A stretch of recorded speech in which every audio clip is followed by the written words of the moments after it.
Error in the internet, so we are connecting through the telephone, our phone contact. So we'll start the class. We cannot wait for the internet to come because maybe due to electricity failure in the area.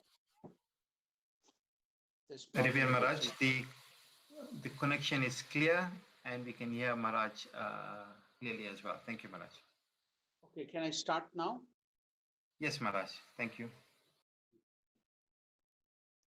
Om Sthapakaya cha dharmasya sarvadharmaswarupine avatara varisthaya Ramakrishna te namaha. Namaskar to all of you. Welcome to the study of the Great Master, written by Shardanandaji Maharaj, Life of Sri Ramakrishna. We shall now continue from where we stopped in the last class. So the chapter which we were dealing was the Master's relation with his teachers.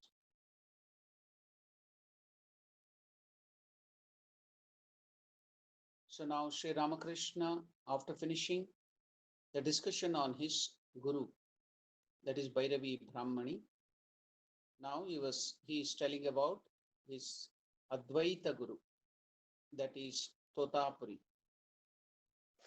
While talking about Totapuri, Sri Ramakrishna is mentioning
Totapuri kept near him a water pot and a pair of long tongs only. He had a piece of skin to sit cross-legged on as the asana, and he always kept his body covered with a thick wrapper. He polished daily the water pot and the tongs and kept them glittering. Seeing him practice meditation every day, the master one day asked him direct, "You have realized Brahman and become perfect. Why do you then practice meditation daily?" At this, Totapuri looked at Sri Ramakrishna calmly and pointing with his finger to the water pot, said, "Don't you see how bright it looks? But what will happen if I don't polish it daily? Will it not lose its luster?" Know that the mind also is like that. The mind also accumulates dirt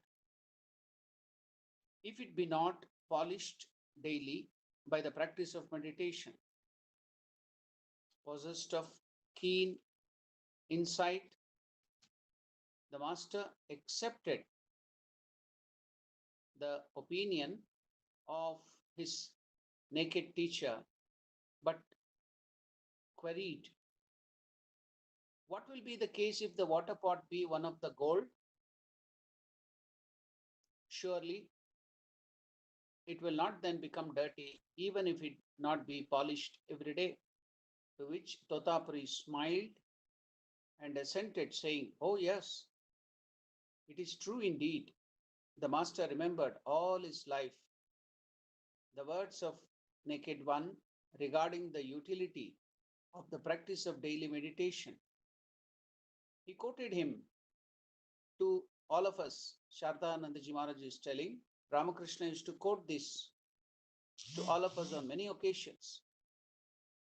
And it is our impression that the words of a golden water pot never becomes tarnished, were also imprinted forever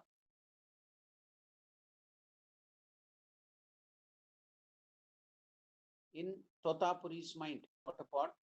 Thus, from the very beginning, a kind of interchange of ideas between the teacher and the disciple used to take place. It is stated in the Vedantic scriptures that man becomes completely free from fear immediately on the attachment of the knowledge of Brahman. Again, I shall repeat it. It's a very, very important statement. It is stated that in the Vedantic scriptures that man becomes completely free from fear immediately on the after we attain the Brahma Gnana, realize God, then we become completely bereft of fear. Vita Bhaya, Nirbhaya. So this is the Vedantic statement. Truly so. For how can a person who has known that he himself is the self, the indivisible existence, knowledge, bliss itself, which is ever pure, ever awakened, all pervading, and devoid of old age and death, how can such a person have in his mind the fear of anything or a person? For whom and how can a person have fear? When in truth he always sees and feels in his hearts of hearts that except the one, there is no second thing or person in the world. He feels himself to be the indivisible existence, knowledge, bliss, Satchit Ananda.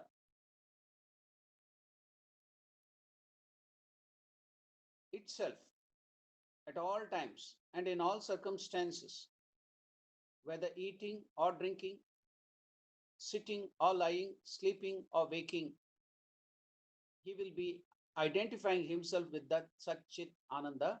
So where is the question of fear? So when he is the one and one alone, there is no second. And it is infinite existence absolute, infinite consciousness absolute, and infinite joy, bliss as absolute. When he has identified with that infinite security, then where is the question of fear? So even whatever he is doing, just like yesterday in the Bhagavad Gita class, we were studying the Sita Prajna Lakshana.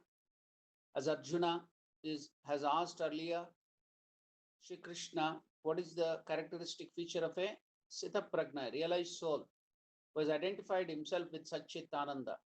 Sita Pragnasya Kabasha Samadhistasya Keshava Sitadihi Kim Prabhasheta Kimasita Brajeta Kim. So here you can see that person who has realized this Satchit Ananda, indivisible existence, knowledge, bliss itself at all times, in all circumstances, whether eating or drinking or sitting or lying, sleeping or waking, he always feels his eternal and all-pervading existence everywhere and in every being.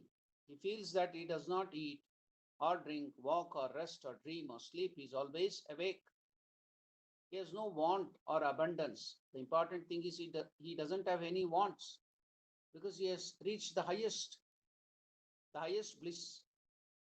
So he doesn't have any want or abundance, no idleness or activity, no grief or joy, no birth or death, no past or future.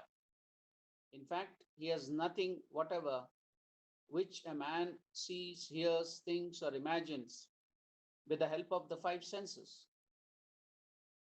the mind and the intellect.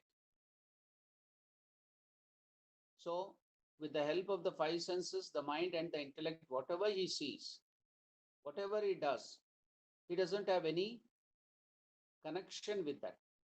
In fact, he has nothing whatever which a man sees, hears, thinks, or imagines with the help of the five senses, the mind and the intellect. So it is this experience that our scriptures have described as the last stage in the progressive discriminative process of neti, not this, not this, beyond which is that infinite self intuited directly in samadhi. To have this self-knowledge always and at every moment of one's life is what is known as being established in the state of identification with the absolute pure consciousness. We should now know a little, because that was introduced by Shardanandaji Maharaj. It is this experience that the scriptures have described as the last stage in the progress of the discriminative process. So we also know that Ramakrishna has mentioned there is another path, that is the path of discrimination, vichara, viveka and vichara. What is that? Neti marga, the gnana marga. And what is that neti marga? Progressive discriminative process. What is meant by neti? Na iti, not this, not this. They go on looking at this world with that rational eye, logical thinking, and intellectual, disseminating the whole thing, dissecting everything, whether this is the permanent thing, all the experiences of the life, all the things and people of the life, what they see, what they hear through all the senses, then they discriminate, telling this is not the Satchit Ananda Parabrahma Swarupa, this is not God, this is not God, na iti, na iti. This is not God, this is not God. Na iti, not this, not this. So when they find God, they need not tell iti, this and this, because they know. So example given about this Neti Marga, one of the best example, two example can be cited here. Sri Ramakrishna himself gives that. One of them is, now a person wants to go for the first time to see the king or the emperor of his empire. So he goes inside. While going on the way, he sees so many soldiers well dressed. The moment he sees them well dressed and strong soldiers standing there, he tells to his mind, this cannot be the king, though they look very gorgeous. These soldiers cannot be the king. So he goes further inside in the palace. Then he sees so many well-dressed family members, king or the emperor, coming out and going, walking. They are also very grand. They look very fine, beautiful, just like the king. But he knows it can't be the emperor. So he negates, not this. These people are not the king or the emperor. Then he goes further. He sees some of the ministers. So they are also wonderful. The dress and their way, the behavior, so majestic. But he feels, oh, these are not the people. So he is not the king, he is not the emperor. So he goes on negating, telling that he is not the emperor, not this, not this. So then finally he comes and stands in front of the emperor sitting on that majestic throne. So then he will not tell anything. There is no talk that not this, or that process will be stopped because he has seen the king. Once he sees the king, once he sees the emperor, is there any necessity for him to tell, he is the king, he is the king, he has come to know, he has seen the king. So there is no question of discriminating now. He knows he is the king. Likewise, this is the process called neti neti marga, na iti na iti. Whatever experiences, whatever people, whatever living beings, he goes on seeing. He wants that and that alone. He has studied, just like Lord Krishna has introduced the true nature of the Atman or Paramatman or Parabrahman, which is eternal, which is all pervading, which is omnipotent, which is omnipresent. All the beautiful qualities have been first studied. Then he goes on discriminating between these experiences of the world, telling that this is not that Parabrahma Swarupa. This is not the Parabrahma Swarupa. So that process is called the Neti Neti Marga of the Advaita or Advaitic monoism. The Vedanta monoism follows this path. That is the path of Vichara, the path of inquiry, self-inquiry, the path of Viveka. So we have understood that a little. So another example for this Neti Neti will clear all our doubts maybe. This example is also given by Sri Ramakrishna. And what is that beautiful example? Now, let us hope there is the child. The child wants to find its father. It is desperately searching for the father. Father is now sleeping in the inner apartment.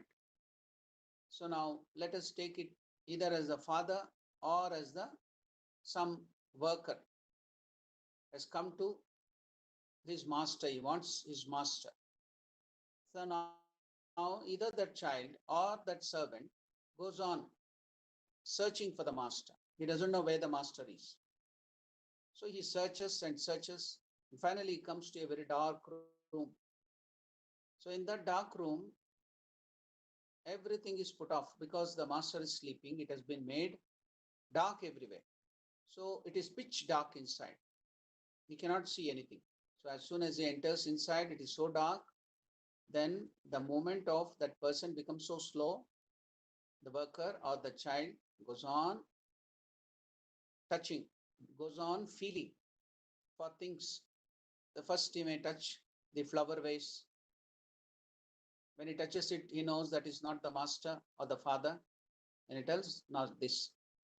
Then he goes to the next, slowly feeling, and then he touches the teapot or the table where you take the tea table to sit down and take tea.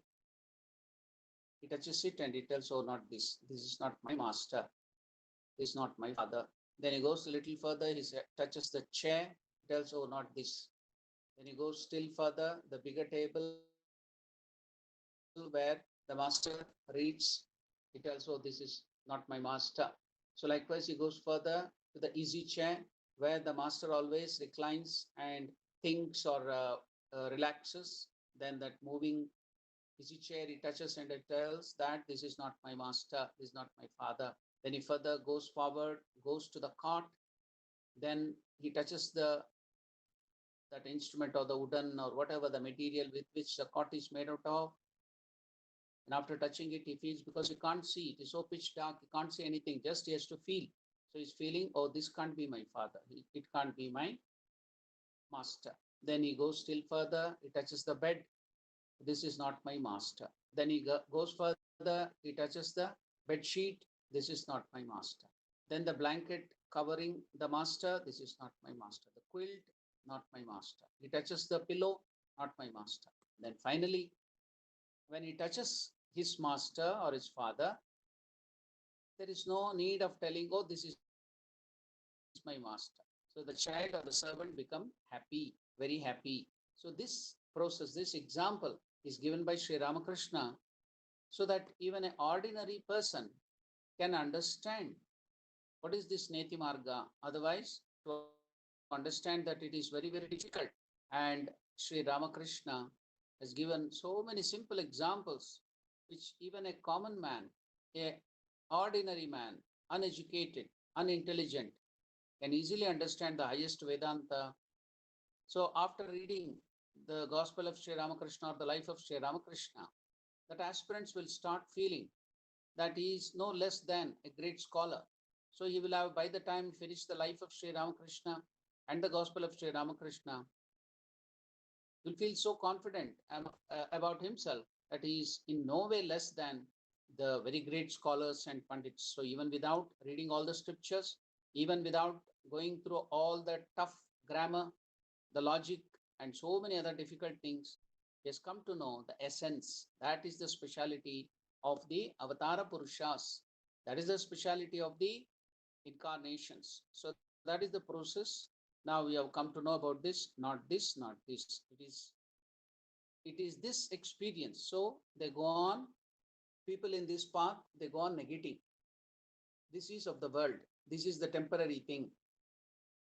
This is the experience of this nature, Prakriti.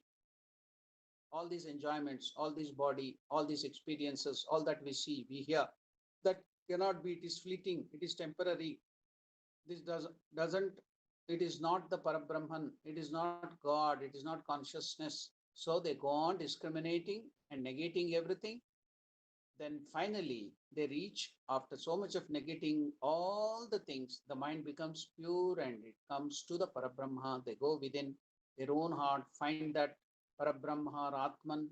Then still further, they come to see the same consciousness which is behind this created universe, or the Ishvara, is the same consciousness or Atman which is present within ourselves, within everybody. That is the highest, the topmost knowledge they get. So Shardanandaji is telling about this. It is this experience that the scriptures have described as the last stage in the progress of discriminative process. So of not this, neti, neti. How to break it in Sanskrit? Na iti becomes neti, neti. So beyond which is that infinite self intuited directly in the experience of samadhi. So what do you get in samadhi? So it is the highest state of yoga where your mind dissolves and you become aware of your real self. You become aware, one with the Parabrahma Swarupa. Then there will be no two. Then there will be no object. It is only the subject. So that is the highest experience of samadhi. In that, when you have this experience, why don't you have the fear? Where will the fear go away? We are with fear of death. We have fear of losing so many things. So all these things happen because we feel we are two or many. So fear comes because there is some competition, either in the form of another object, I may lose my joy, or another person who may take away my joy. So the fear comes because of that. I have so much of money, now another thief may come and take it away. I have so many people, now the death or something else might come and take it away. So we are afraid to lose whatever we like in this worldly atmosphere. So that because of there is another person, another thing other than me, I have the fear. That's why our scripture tells, Dvitiya Vai Bhayam. When there is two or many, then the question of fear comes, because I may lose something, I may be killed, or in that process, I get the fear. But there is only one and one alone. There is no second. Then where is the question of fear? So now you have identified, you have realized that God alone exists. This world, temporary world, which is causing the fear, doesn't exist. Then this, when the world doesn't exist for you, God alone exists. Even the world has transformed itself into God. Then where is the question of fear? What will you fear from? You are the one and one being existing. So there is no question of fear. Fear comes when there is two or many. So dvitiyat vai bhayam. So in the Bhartrhari's Vairagya Shataka also, he goes on bringing this process of for the money or the wealth, chora bhayam. So then if you have so many good conduct and character, you have the fear of losing that character and conduct by somebody's criticism or your own mistakes. So like that, there are so many fears. He goes on enumerating what are all the different fears. Then he tells the only thing that gives you fearlessness is vairagyameva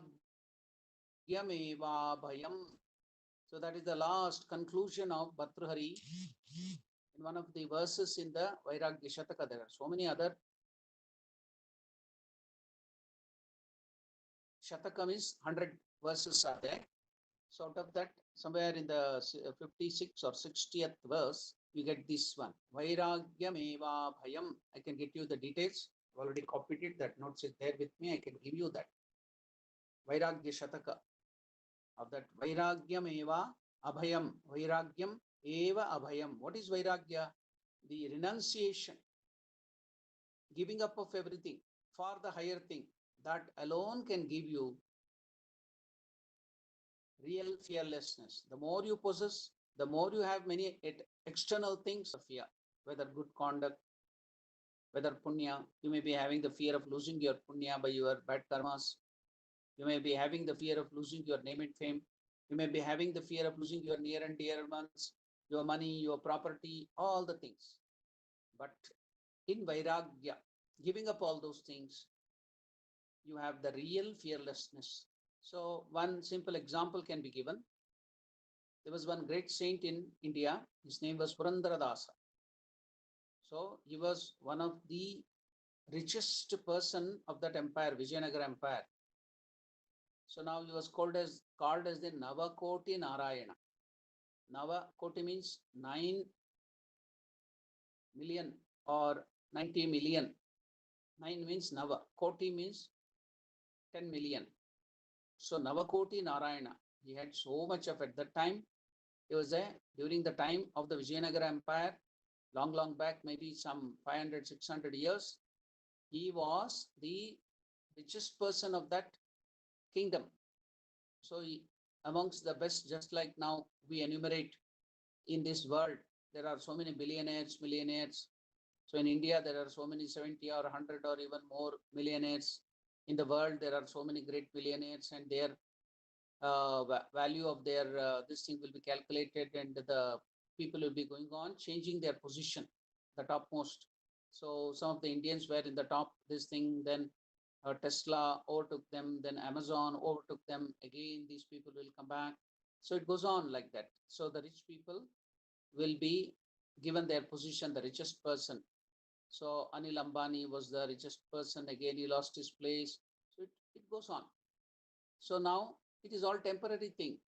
So the stock value or the different things goes on changing. And each time the position changes. And that person now he has got a position that is the topmost person in India and the world. And he will be in the fear. I'm going to lose it. I'm going to lose that position.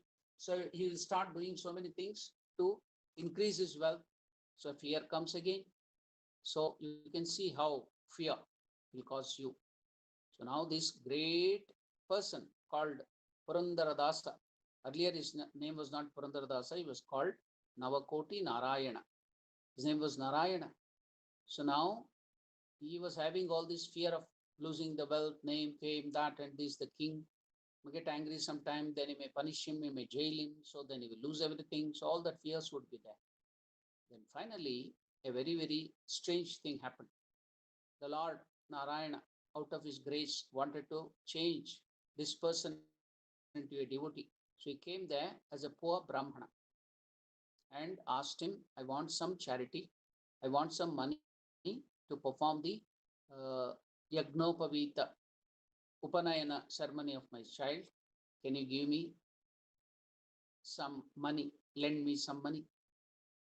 Can you do charity by giving some money? So he was such a stingy, was such a miserly businessman. So what you call in Hindi, kanjus, the topmost kanjus. To never give anything. He shoo him away. He got angry and shoo him away. So the Lord, in the form of that poor Brahmana, came to the house of Purandara Dasa. The wife was a very great lady. She was highly spiritual and a very good-natured lady, full of nature of charity. So when this person asked that he has to perform the Upanayana, he is very poor and he needed help, she didn't have anything of her own because she was afraid of the husband's stinginess. So if he comes to know that she has given the money or anything, he would calculate it every day and she would be in trouble. The only thing which she had was the nose ring, which she had bought from her house, father's or mother house. It was given by her own father. So it doesn't belong to this husband.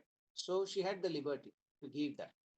So she took away to help this poor Brahmin or that Lord Narayana who had come in the form of that poor Brahmin. So she gave away her nose ring, which was quite costly, to sell that and get the money and do the Upanayana ceremony of his child. So the Lord Narayana did stop here. He went back to Purandara Dasa again with that nose ring. And he asked, you can keep this nose ring and give me money. Now the anger rose up, he saw, because he was every day watching the nose of his wife and the nose ring. So first of all, he watching all the wealth of his house. Then he took that and he told, I will give you money. After some time, we come back after maybe 2-3 hours. I want to check the cost of this. He told a lie.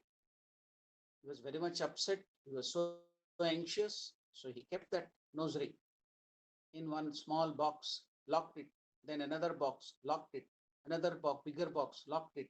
Like that, 10 or 15 boxes after boxes after boxes, he locked it and kept it inside that ring.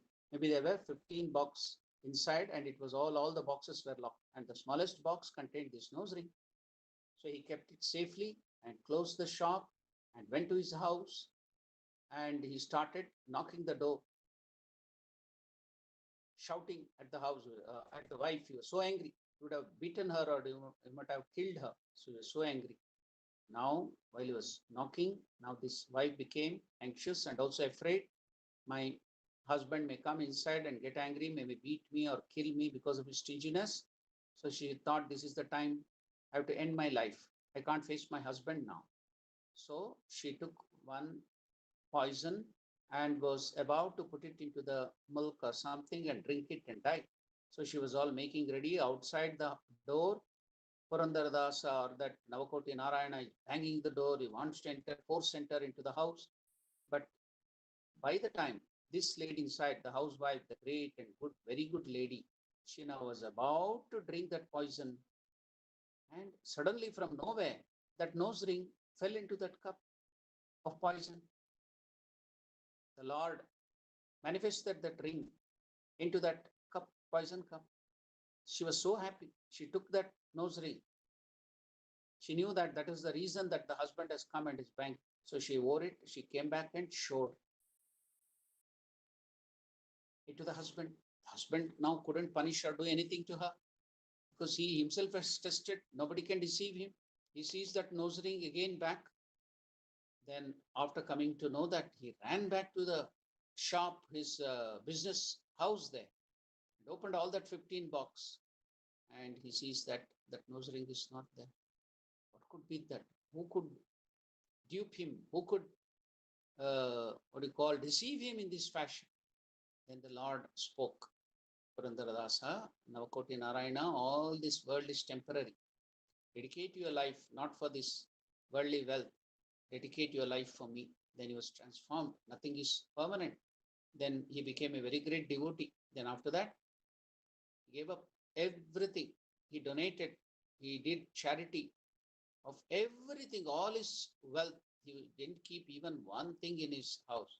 Then he donated everything, the house, the property, the wealth, all that 9 crore or 90 million or 900 million of his wealth, gave it to everybody in charity and dedicated his life and became a great saint. His name was Purandara Dasa, that is the servant of the Lord Narayana.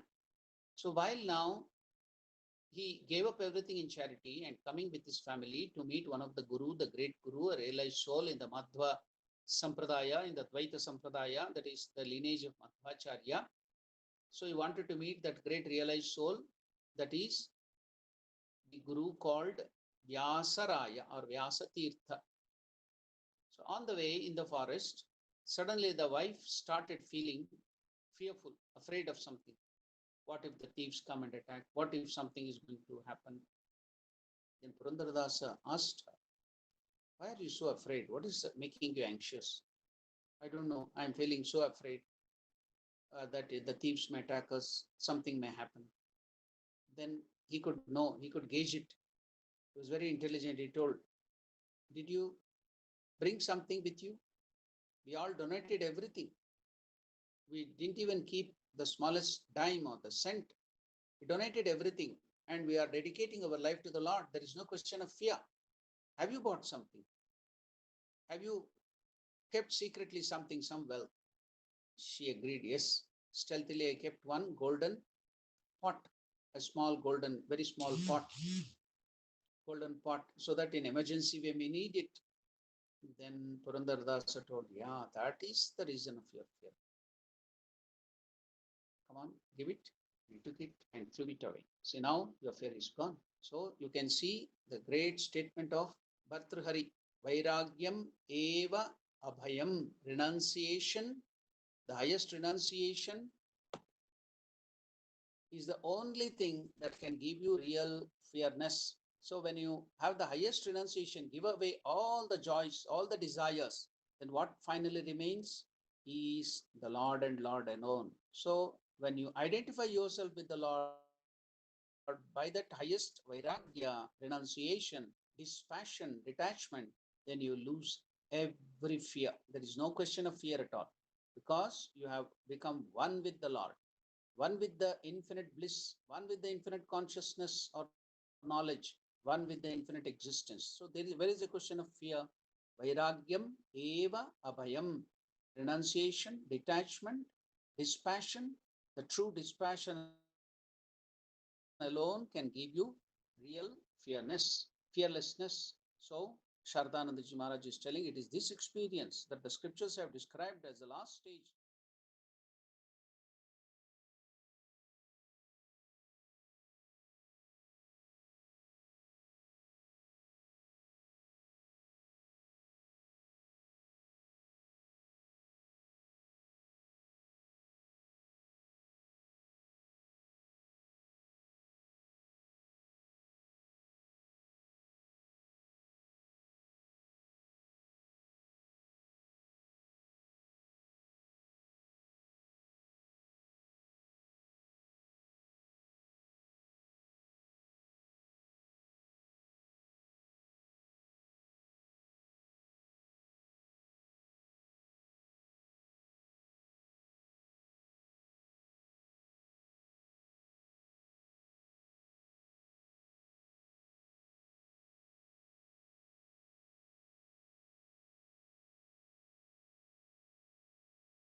want freedom of the senses. So you go on asking everybody in the life outside external world, what do they want? Everybody wants freedom for the senses. So they want to follow senses. They don't want to control. They don't want to regulate their senses and mind. So that is called swechachara. Just like living like animals. No control, no discipline. So that is freedom for the senses. So that means you want to become the slaves of your senses, sense organs. You want to become slaves of the mind. But on the contrary, real freedom is freedom of the senses, not for the senses. So that is real freedom. What is meant by freedom of the senses? You become master of your senses. You will control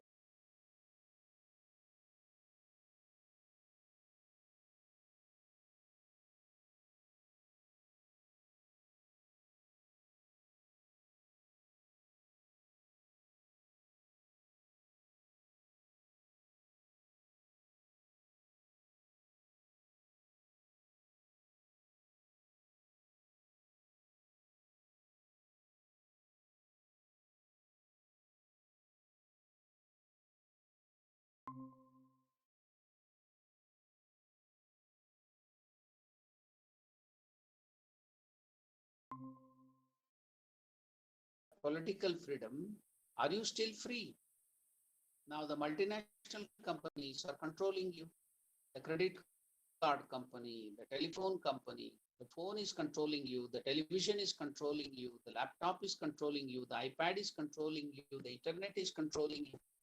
All the advertisement companies are controlling you. Just one deodorant company will give an advertisement that so many people are following the person who has put that deodorant on his body, then you just are controlled by that advertisement. It's called subliminal advertisement. They are done to catch hold of your subconscious mind and drag you. So you have so many pent up emotions and desires, the vasanas in you. So now you run to the company to get the deodorant. You can be logical. It doesn't happen. It is not reality, but you cannot withstand. You run to that company, buy those things. So you are now under the grip of all the multinational companies, consumerism. So where is your freedom? You are controlled by your senses. We are controlled by our minds. So we don't have any nigraha. So we have to be under their control. Where is the freedom?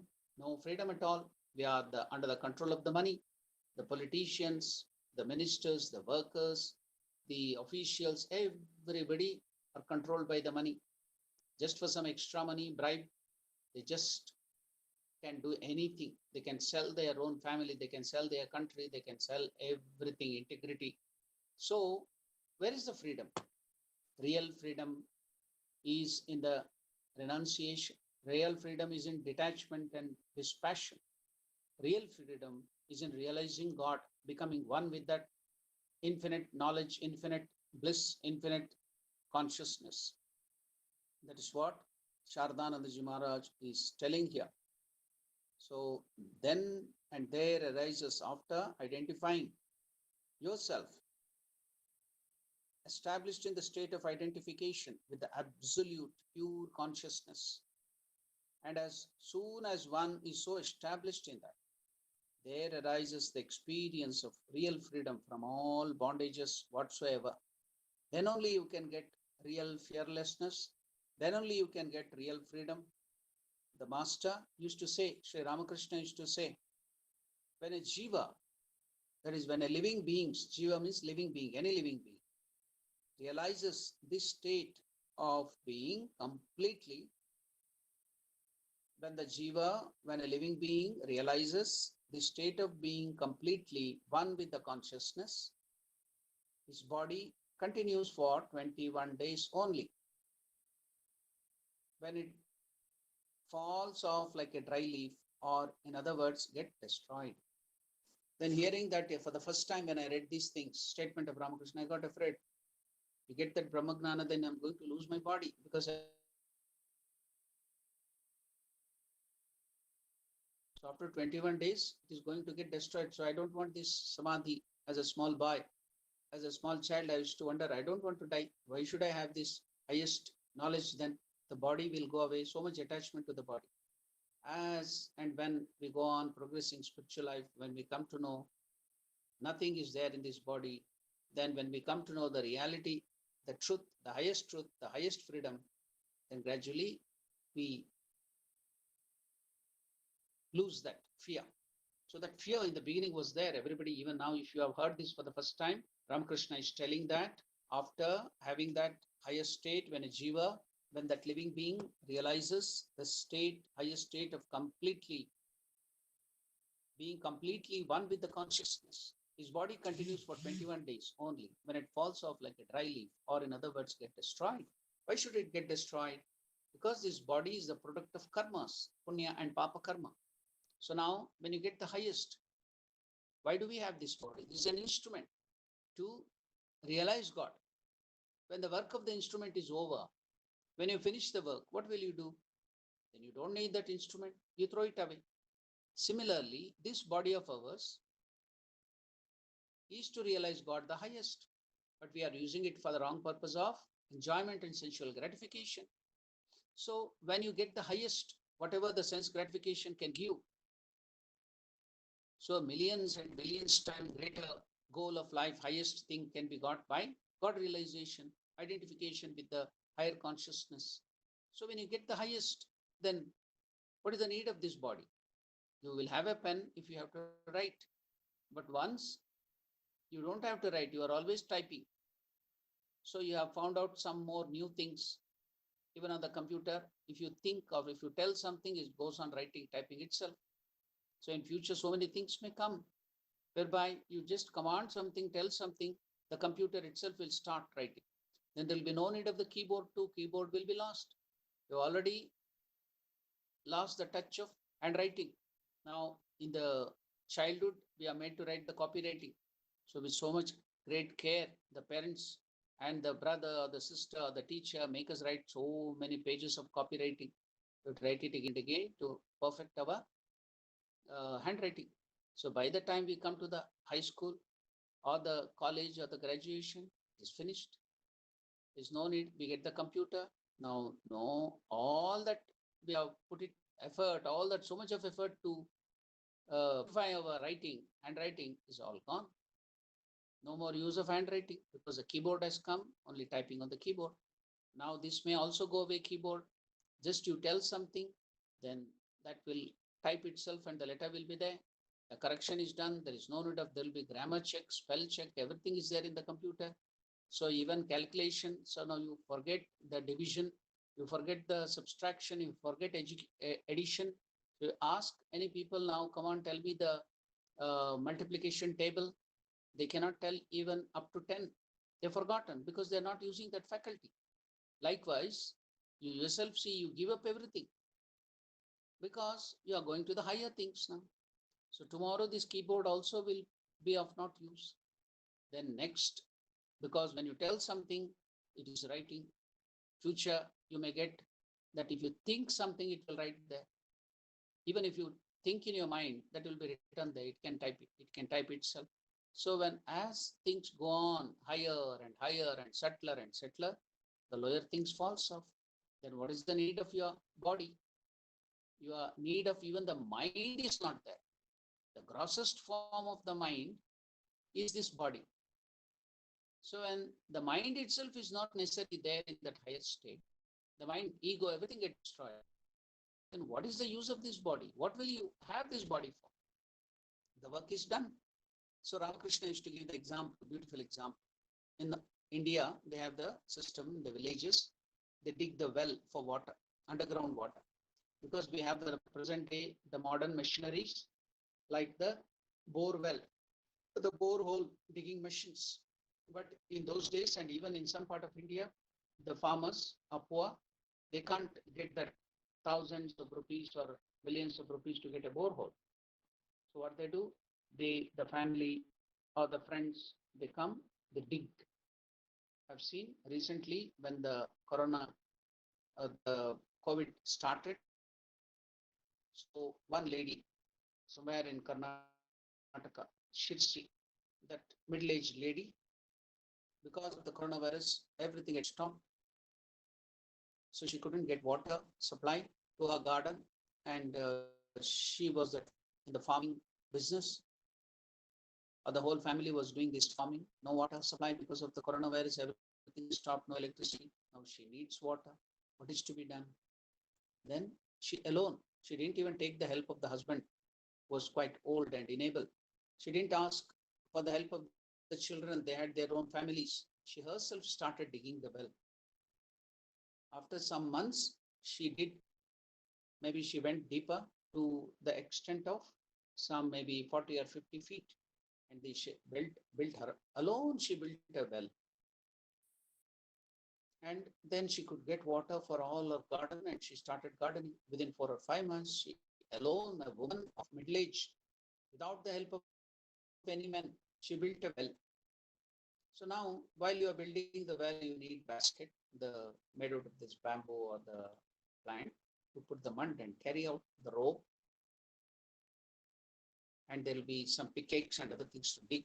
So all that things are there. As you go down and down and deeper, you may go to 100 feet or some 50 meters or 30 meters down. So after you get water starts coming out. The inner source, the perennial source, the underground water, when it comes out, then the person will come out of the well.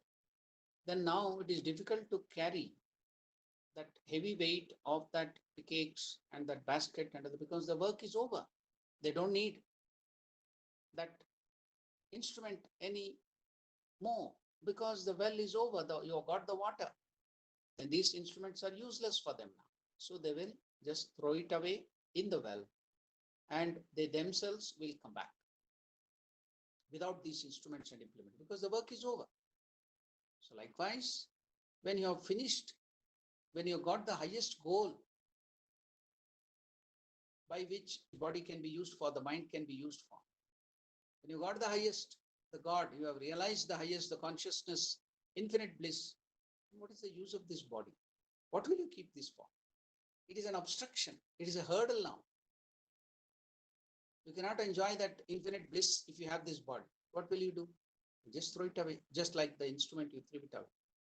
But some saints, after realization, they come back. They will have this body for many days. Who are those? They are the Ishvara Kotis. Why did they do that? Now, some people, after digging the well, they think, oh, if I throw away all these implements in the well or the borehole, then it will not be useful. It is a waste. Somebody else might require. Somebody else may require these implements to dig their well. So if I lend all these things to so many people, they can dig their own well and get the benefit. Sort of unselfishness, love for other beings. So they bring back that with them, though it is very difficult. They will bring back all those implements and donate it or give it to somebody else whenever they require. They will keep it and donate it to many people who want to dig wells. So likewise, the great saints, the great unselfish beings, the great Jiva Koti or the Ishvara Kotis, they will, after even the realization, they bring back this body so that with this body-mind complex, they will retain a very little pure ego, sattvic ego in them, and retain this body, personality, to help other people, to tell the people of the joy. You can also get it. You can also do the sadhana. You can get that highest joy. So just to tell them, help others, they will retain this body. Otherwise, you don't need it. You yourself will give it away. The instrument is of no use after that. So that is the reason. But in the beginning, because you have attachment, you do not know that highest joy, then you will be so afraid to lose this body. The moment we heard as young children these words of Ramakrishna, we were afraid, oh, we don't want samadhi. But now, once we attain that God realization, you don't want this body. This is an instrument, even the mind. You'll throw it away yourself. So that is the meaning of this statement. So nothing to be afraid of, if you have understood it properly. So when a jiva realizes this state, highest state of being, completely one with that consciousness, his body continues for 21 days only. When it falls off like a dry leaf, or in other words, it gets destroyed. The mind itself is not there. The ego itself is not there. And what for will the body be for? What for will be the body used form. So it is not at all necessary. So it goes away. When you don't use it, it falls off. And as he never again has that I consciousness, after realizing the highest, he never again, that person who has realized the I, the universal I, with the Parabrahman, the highest God, then he never again has this lower I or the ego, I consciousness. He doesn't return to this world anymore. Again, in contrast to this are the jivas, the living beings, described as liberated in life, jivan muktas, who continue to have at interval of short periods this direct realization of the self or God, this experience of being one with pure consciousness, until it culminates in the end in their full and final establishment in the self. So the ever-free Ishwar Kotis, however, born as they are in this world only to do good to others by establishing some particular aspect of the truth, get this experience of being one with pure consciousness for short periods at intervals, even from their very childhood. At last, when they have accomplished the work for which they have come, they merge completely and finally in that absolute consciousness. Again, those persons of extraordinary spiritual powers, about whom the world has so far failed to ascertain whether they are human beings with exceptional powers or God himself embodied and come down on earth to do good to humanity, those persons, the incarnations of God, can from their every childhood, can from their very childhood reach at will up to the perfect state of knowledge, stay there as long as they like, and of their own accord come down again to the consciousness of this world of ours, the meeting ground of birth and old age, of joy and sorrow, in order to help the other living beings caught up in the cycle of birth and death, who are suffering so much. So to remove their suffering, to help them, they come back, they retain their body, and they come back and help them. So that these are the avatar purushas. These are the great beings. You cannot, until now, people cannot ascertain whether they're God, whether they're human beings, these persons of extraordinary spiritual powers, about whom the world has so far failed to ascertain whether they are human beings or exceptional powers or God himself, or whether they are God himself embodied and come down on earth to do good to humanity. Those persons, the incarnations of God, can from their very childhood reach at will up to the perfect state of knowledge, stay there as long as they like, and of their own accord come down again to the consciousness of this world of ours, the meeting ground of birth and old age, of joy and sorrow, in order to help the suffering human beings caught up in the cycle of birth and death. So now we are coming to the original subject about Totapuri and the relationship with Sri Ramakrishna. The revered Totapuri attained the state of being liberated in life. So after 40 years of continuous sadhana, renunciation, and all other different spiritual practice, you should imagine it is 40 years.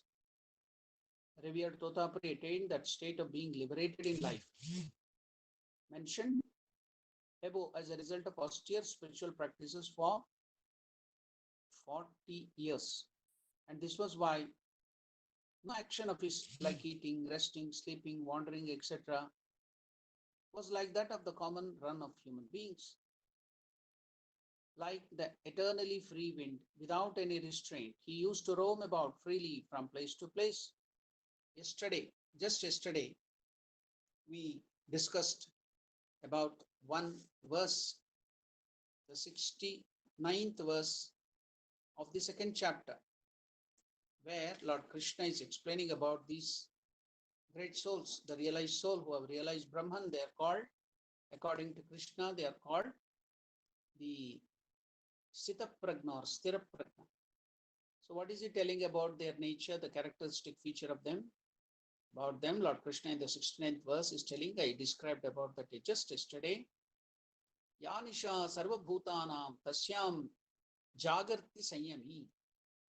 Yasyam Jagrati Bhutani Sanisha Pashyato Munehe.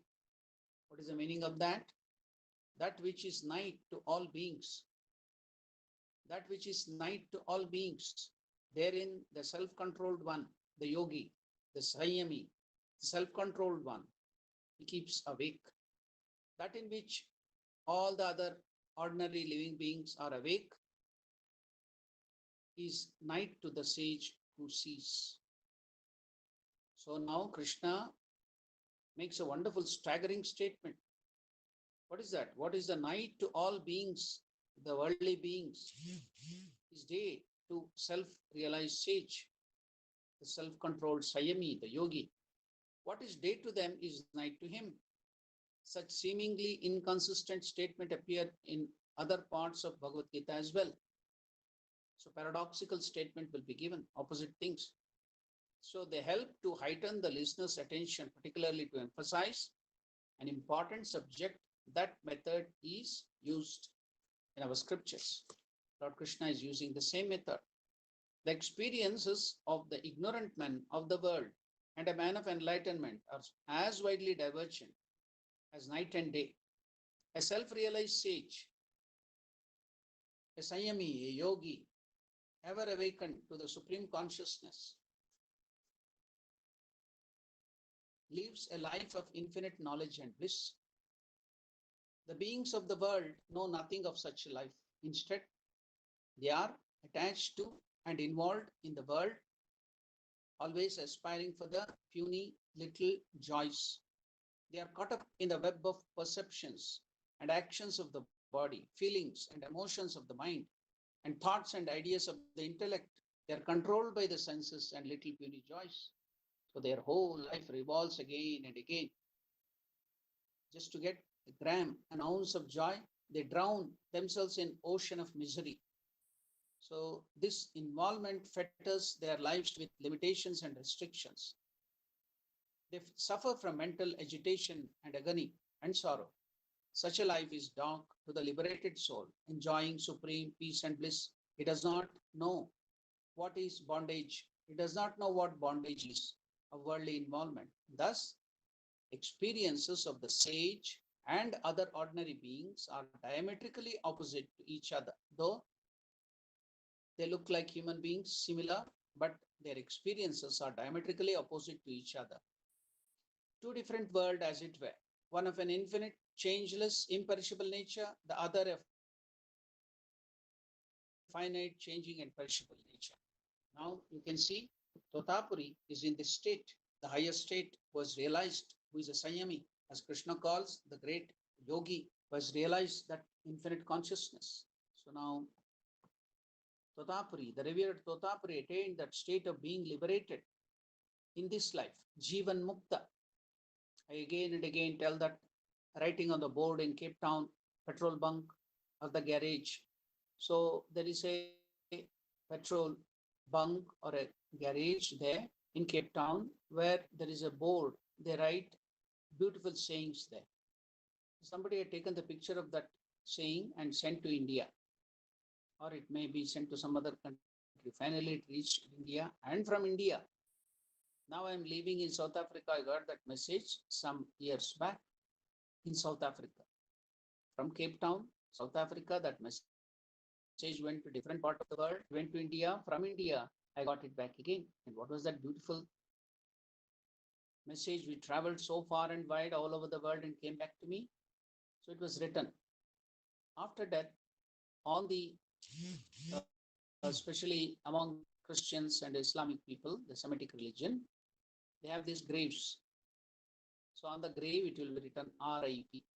What is that RIP expansion of that? Rest in peace. So mentioning about that, they had written, why do you rest in peace? Why can't you live in peace? Why do you want to always rest in peace? Why do you want to be in peace only after death? Why can't you live in peace now?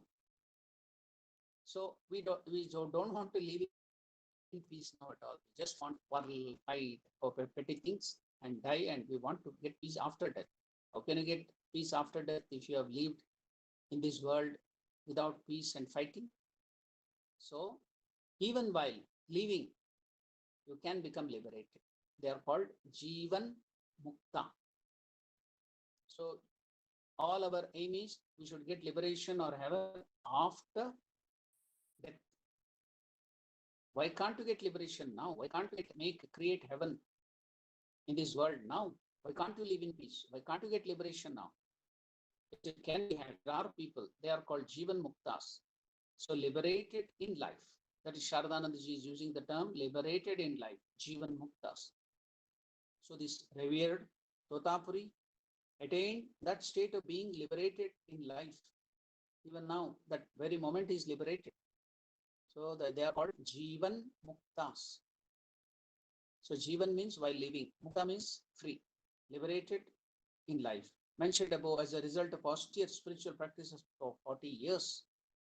And this was why no action of his, like eating, resting, sleeping, wandering, etc., was like that of a common run of human beings. So Yanisha Sarvabhutanam Tasyam Jagrati Sanyami.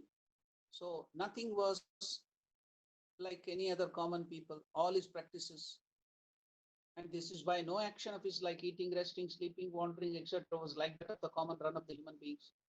Like the eternally free wind without any restraint, he used to roam about freely from place to place, no attachment. Like the wind again, he was untouched by the good or evil of the world. There may be good fragrance, there may be bad smell outside. The wind carries everything, but is it touched by that? It is not attached to it. All the bad fragrance and this thing, it may carry it everywhere, but the wind is not at all attached to that. It is not touching it at all. Like the eternally free wind without any restraint, he used to roam about freely from place to place. Like the wind again, he was untouched by the good or evil of the world. And like the very wind, he could not remain confined in any place. For we have heard from Master that Totapuri could not stay more than 3 days in one place, so that you should not get attachment to any place or people. On account of Sri Ramakrishna's wonderful attraction, the great avatara, even such a person, the Totapuri, the great renunciate who had realized the highest, however, lived continuously for 11 months, a person who could not stay for 3 days in one place. Because of the attraction and the pure life of Sri Ramakrishna, the great avatar Purusha, such a person, because of Master's wonderful attraction, Totapuri, however, lived continuously for 11 months at Dakshineshwar. And what a charm Sri Ramakrishna had. Now you can see the Guru came to teach the disciple and got so attracted to the disciple, he stayed there continuously in the company of his Shishya, disciple. So now the Shishya or the disciple himself became the Guru of his Guru. Now, what a charm Sri Ramakrishna had on Totapuri. The Master said many things to us about Totapuri's fearlessness. Sri Ramakrishna used to mention to all his direct disciples how fearless was Totapuri. As I told you, when you realize the highest, when you have the identification with the universal I or Parabrahma Swarupa, there is no second, then you become fearless. Dvitiyad vai bhayam, there is no fear at all, because you are alone. Alone in the sense, don't think it is solitude. Everywhere you are become God. In every living beings you are. Where is the question of fear? So, Sri Ramakrishna said many things to us about Totapuri's fearlessness. So when we study that, we too can become fearless like that. Amongst them, there was a strange event concerning a spirit. So what a wonderful event. We have even in Bangalore, with our students, we had dramatized that, put this particular scene. The name of the drama or the skit was Ramakrishna and Totapuri. In that we had brought this scene, we had dramatized it. What is that? Let us see. It is very, very interesting. Don't get afraid. On one occasion, at the dead of the night, Totapuri made the dhuni, the fire, whom he used to worship and sit for meditation near it. He made the dhuni bright and was ready to sit for meditation. So it was dead of the night. Nobody was there. It was just the chirping of the cricket and some other animals maybe. The foxes may be hounding, making that howling sound. So some other sound of the howl, midnight, the surroundings were very calm, without the slightest noise. No sound reached the ear except the chirping of the crickets and sometimes the deep hooting of the owls living in the holes of the pinnacles of the temple. There was also no stir in the wind. The branches of the tree of the Panchavati suddenly shook, and a tall human form came down, crashing from the tree to the ground. And that person with fierce look, looking steadfastly at Totapuri, came with slow step to the place of the dhoni, stood in front of that huge figure, fearful aspect. He came slowly with slow steps to the place of that fire and sat down there in front of Totapuri, a huge structure. Surprised to see that personage, naked like himself, Totapuri asked him, "Who are you?" The person replied, "I am a Bhairava, a demigod, a fierce aspect of Lord Shiva. I am a Bhairava. I reside here upon the tree for the purpose of protecting this holy place, this Kali temple protection. I am the Kshetrapalaka. I am a Bhairava. I am protecting this place." The person replied, "I am a Bhairava, a demigod. I reside here upon the tree for the purpose of protecting this holy place." So seeing that fearful aspect of that Bhairava, others would have fainted and maybe they would have had an heart attack or something, ordinary people. But Totapuri was not at all afraid and very coolly and calmly said, "Very well, Bhairava, you and I are the same beings, the Parabrahma Swarupa, the same Atman exists in you, the same God exists in you, and the same God exists in me. We are of the same internal thing, stuff that is consciousness, Paramatma Swarupa." Totapuri was not at all afraid even a little about him and said, "Very well, you and I are the same beings. You are one manifestation of Parabrahma and I am another manifestation of the same God. Come, sit down, and we both of us can meditate on that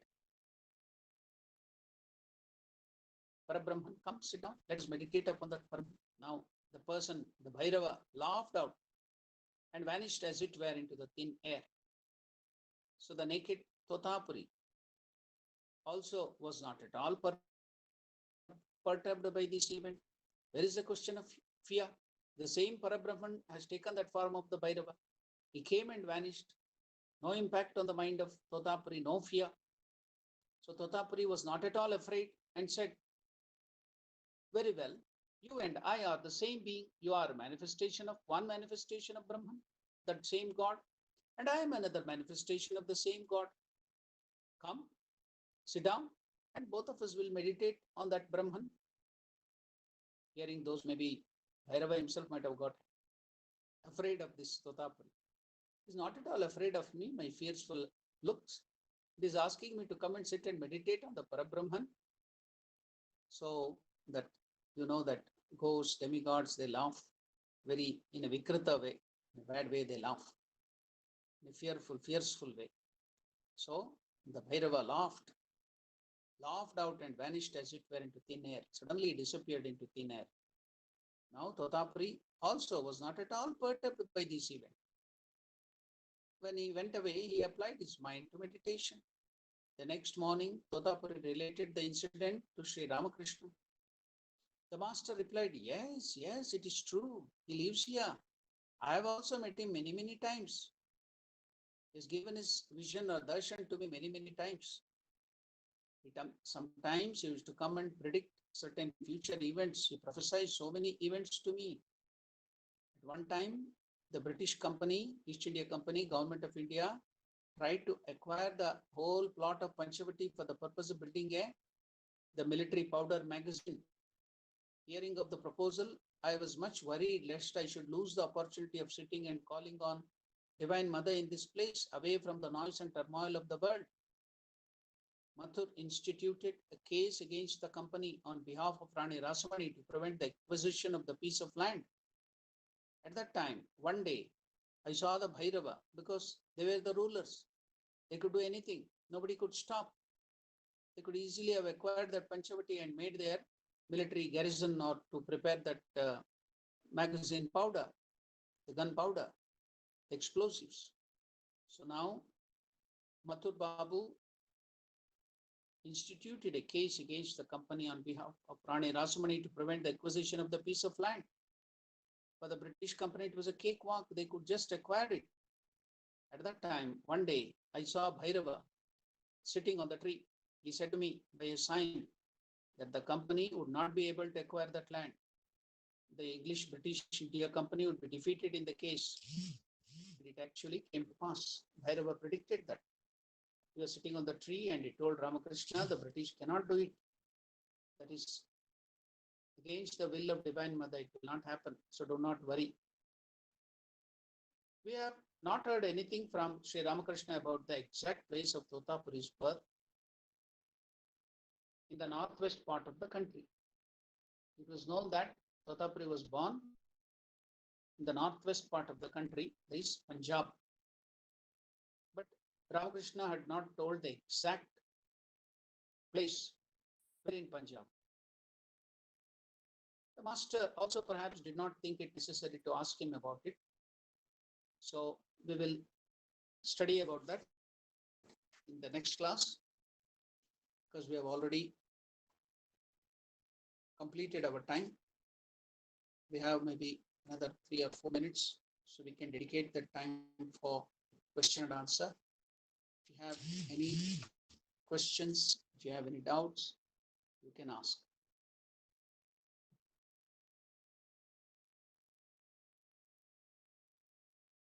Yeah, our internet has come now. After the class, I think the internet is properly working. Even though there were so many hurdles, the master gave us opportunity to have this meeting without any problem.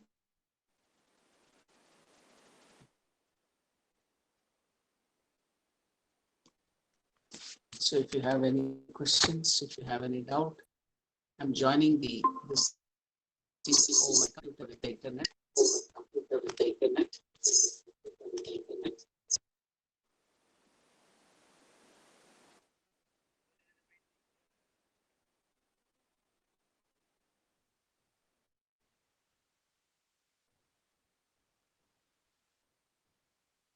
If you have any questions, if you have any doubts, you can ask.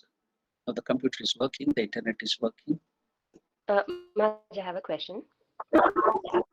Please tell, Mother.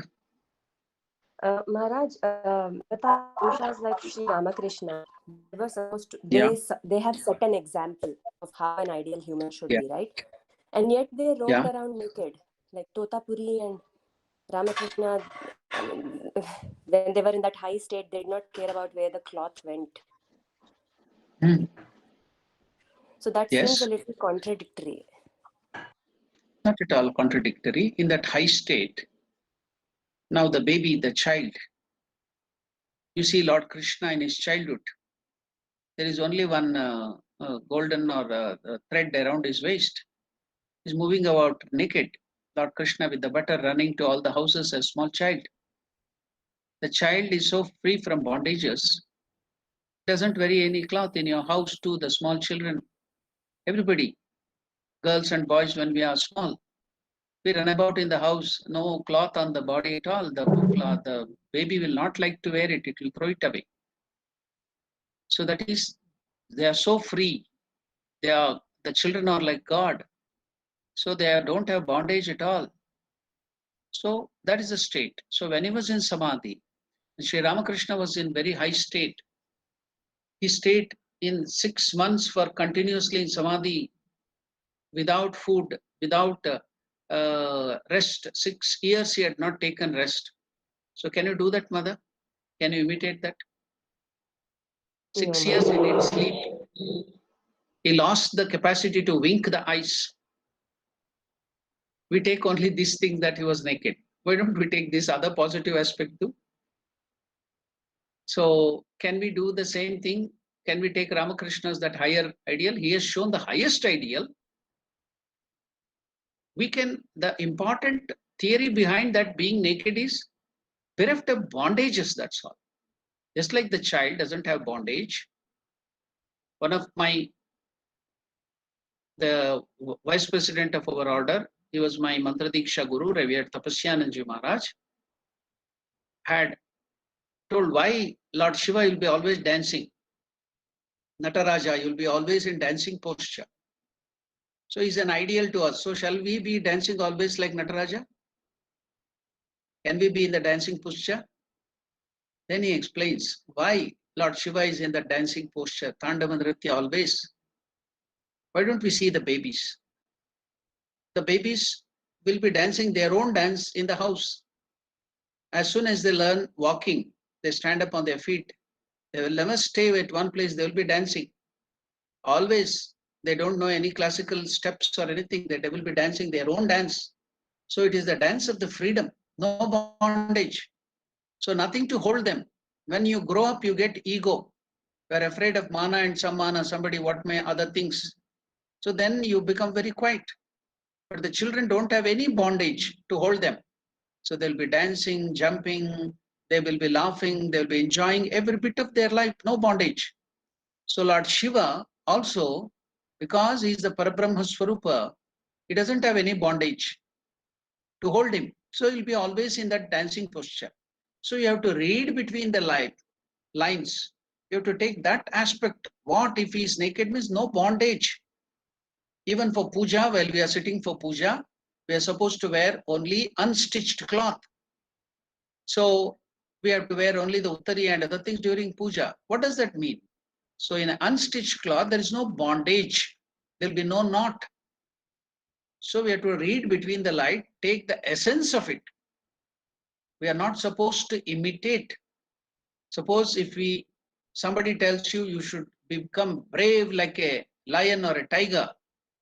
Suppose I am a donkey and I put the skin of a lion or a tiger. Will I become a lion or a tiger? No, that is not the idea. The idea is develop the spirit of courage like a lion and a tiger. Not imitate the external feature of a tiger or a lion, but develop the courage gradually. Then if I am a donkey, if I develop that courage and this thing, I may become a mule. If I am a mule, if I develop the courage and this thing of a lion, then I may become a better horse.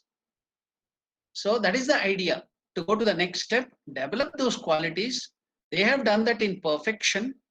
So we can inculcate those things into our life gradually. That is the idea. So we have to read between the lines. Yes, any other questions? Maharaj. Yes, Shantanu. Namaste, Maharaj. Namaste, Shantanu. Maharaj, one who follows the Neti Marga, that is the Gnana Marga, it is said that it's a very difficult path and they are on their own. Yeah, Krishna himself tells in the Bhakti Yoga, beginning of Bhakti Yoga, when Arjuna asks, which is better, the Bhakti Yoga or the Gnana Yoga? Then Krishna tells that both of them takes you to the same goal, that is Parabrahma Swarupa, Bhakti but Bhakti is easy, it is very natural. Yeah. So one who, sorry. Yeah, please tell. So one who follows this Gnana Marga, will he not get the support from this formless God or whatever he is trying to aspire for? Like let's say when he deviates from that path. Yeah, that is the idea, because he doesn't want the help of formless God. No, with form God. He's taken to Gnana Yoga because he is completely depending upon only self-effort. He doesn't want a personal God to help him. He doesn't want any help from outside. Okay. That is the reason he has taken, just purely depending upon his own reasoning, his own self-effort. When he doesn't want a personal God, when he doesn't want the help of the personal God, or he doesn't believe in that at all, then where is the question of you getting the help? It's Okay. firmly based on self-effort and self-effort alone, no grace of God. Even the Lord wants to shower grace on you, you don't want to accept it. You want to depend only on your self-effort. That is Gnana Marga. And the condition is, Krishna tells, you should have no body consciousness. Because in this Kali Yuga, most of us are Annagata Prana. If we can't take even food once, we cannot stay. So they should be bereft of body consciousness to take that path. Yeah. Any other questions? Any other doubts?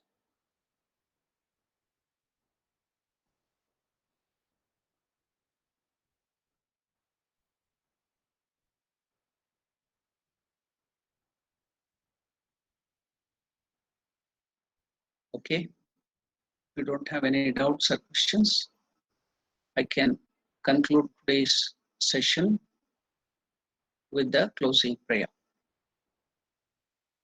Om